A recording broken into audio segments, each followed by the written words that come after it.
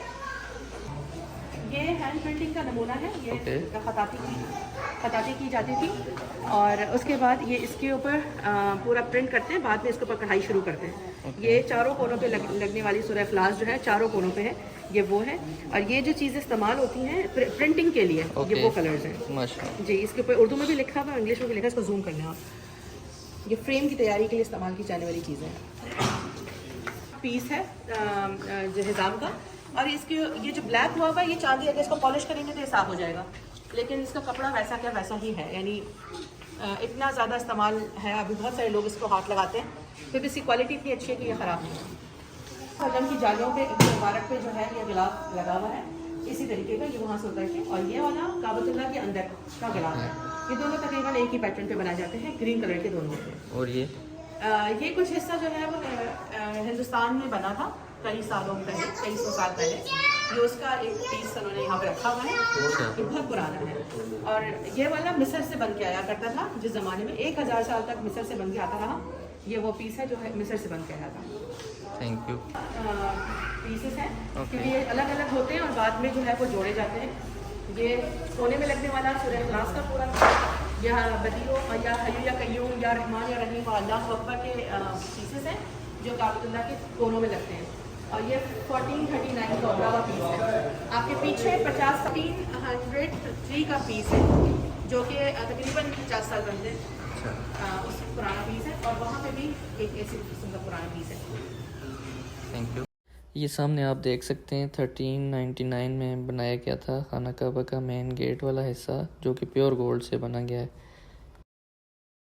और मेरी left side पे आप देख सकते हैं जो खाना काबा के अंदर वाला गिलाफ है ग्रीन कलर का। तो चलें इसको हम आपको दिखाते हैं। माशाल्लाह, उम्मीद करता हूँ आज का व्लॉग आपको पसंद आया होगा। चलें आज हम यहाँ पे अपना व्लॉग एंड करते हैं, और कमेंट्स में अपना फ़ीडबैक ज़रूर दें और चैनल को भी सब्सक्राइब कर लें। मिलेंगे किसी नेक्स्ट व्लॉग में किसी और जगह पे।